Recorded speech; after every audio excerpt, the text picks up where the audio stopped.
Ini kan yang manajemen mau. Iya. Delok nih. MU nggak punya prestasi sama sekali. Ini yang manajemen mau. Tersingkir di Carabao Cup ya. Di Premier League juga masih survive. Nggak ikut di kompetisi Eropa. Dan sekarang di FA Cup kalah 1-2 dengan Brighton. Apa teman-teman? Apa yang bisa dibanggakan dengan situasi Manchester United saat ini? Bahkan ya jujur aja teman-teman ya. Biasanya kan kalau ada pelatih diganti atau hengkang atau dipecat, itu biasanya ketika ada yang menggantikan ada yang namanya honeymoon period. Tapi pada akhirnya apa? Dua match Darren Fletcher menakodai Manchester United tidak meraih hasil positif. Anjing. Pertama seri, sekarang malah kalah di ronde ketiga FA Cup. Ini laga yang harusnya ya bisa dimenangkan. Karena jancuk. Wis lah. Teman-teman bisa lihat sendiri ya.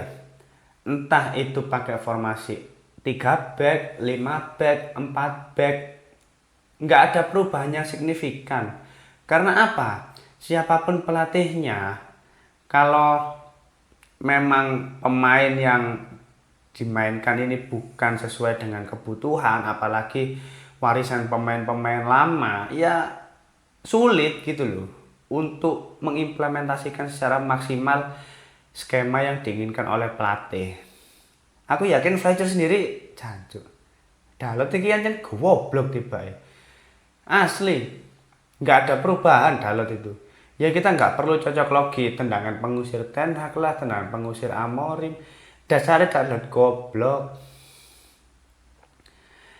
ATW ini aku baru pulang dari luar kota teman-teman ya. Emang agak capek.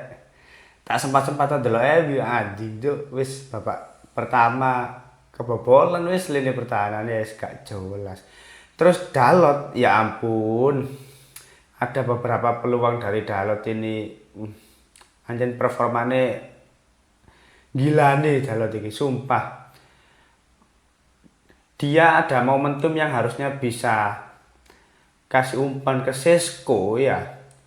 Pilih shot, aduh. Gak jelas lah, gak jelas. Mengecewakan. Ini kita nggak usah bicara soal performa, ya performanya jelek gitu loh. Apalagi gitu loh. Kadang kita sebagai fans sampai nggak ada perubahan anjing, dalam gak ada perubahan gitu loh. Terus kalau kita melihat beberapa kali ini kan Sesko kena offset ya, offset trap dari pemain Brighton gitu loh. Kalau aku melihat memang Mason Mount di laga ini diplot sebagai winger kanan gitu. Ya karena kebutuhan dan kondisi yang ada, jadi ya aku mewajarkan Sesko diplot di posisi tersebut. Tapi melihat laga ini dengan performa yang berbeda dari biasanya, padahal Sesko ini di musim ini saat bersama Amorim menjadi pemain andalan dan performanya relatif stabil. Dengan pergantian formasi seperti ini, aku yakin memang ada beberapa pemain yang kesulitan lagi gitu loh untuk beradaptasi meskipun statusnya dia pemain lama. Ya karena apa ya? Turbulensi yang ada di dalam Manchester United itu membuat para pemain juga secara nggak langsung nggak nyaman gitu loh ketika menjalani pertandingan. Beberapa kali ada skema yang dirubah, formasi dirubah, pendekatan pun pasti dirubah juga, akhirnya ya nggak pernah konsisten. Terus kalau situasinya kayak gini mau berharap apa dengan Manchester United? Belanja pemain juga enggak, hanya mengikuti kompetisi Premier League. Minggu ini ada derby Manchester. Waduh. Ya sekalipun Ahmad Momo balik juga agak shock gitu loh. Ditinggal masih ada Amorim, balik-balik Amorim udah nggak ada loh. Terus kita juga masih belum bisa memastikan siapa pelatih interim yang layak sampai akhir musim. Kemarin kan kabarnya juga Darren Fletcher mengupayakan agar dia yang dipertahankan. Ya 2 match saja nggak meraih kemenangan, gimana mau dipertahankan, sulit gitu loh. Ole dan Michael Carrick juga masih belum dipastikan oleh manajemen, dan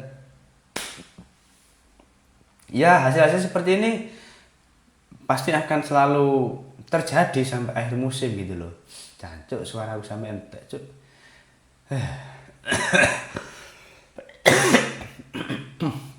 Ya intinya ini bukan hasil yang bagus, dan hasil mengecewakan ini menurutku tidak serta-merta terjadi. Ada peran dari manajemen yang sangat besar. Bahkan di musim ini Manchester kan meraih hasil yang meyakinkan saat melawan Brighton 4-2 di kompetisi Premier League. Tentu saja pada waktu itu pelatihnya masih Amorim. Bomo mencetak brace pada waktu itu, tapi ya kalau teman-teman lihat secara statistik memang ball possession dari Manchester United lebih tinggi, shotnya pun lebih banyak. Tapi aku melihat bukannya Brighton yang tidak bisa mendominasi jalannya pertandingan, ya bola memang dikasih ke MU karena aku yakin Brighton itu menyadari kalau MU juga nggak sehebat itu gitu loh. Dengan situasi sekarang MU nggak sehebat itu gitu loh.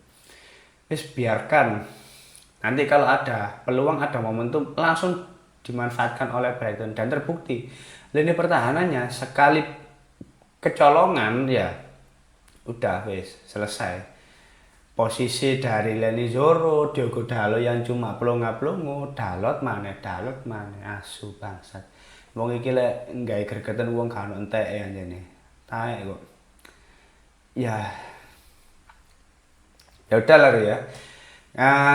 Kalau mau opini bebas lah ya, intinya Manchester gelap itu akan selalu terjadi untuk beberapa bulan ke depan, entah sampai kapan Manchester gelap ini, gelap terus sepertinya. Nggak usah berharap banyak-banyak lah dengan Manchester United saat ini. Ya, terima kasih sudah menonton video ini. Jangan lupa like, komen, dan subscribe. Salam istirahat lur. Pagi-pagi kerja, sekarang udah jam 1:30 aja. Kurang istirahat pol ini.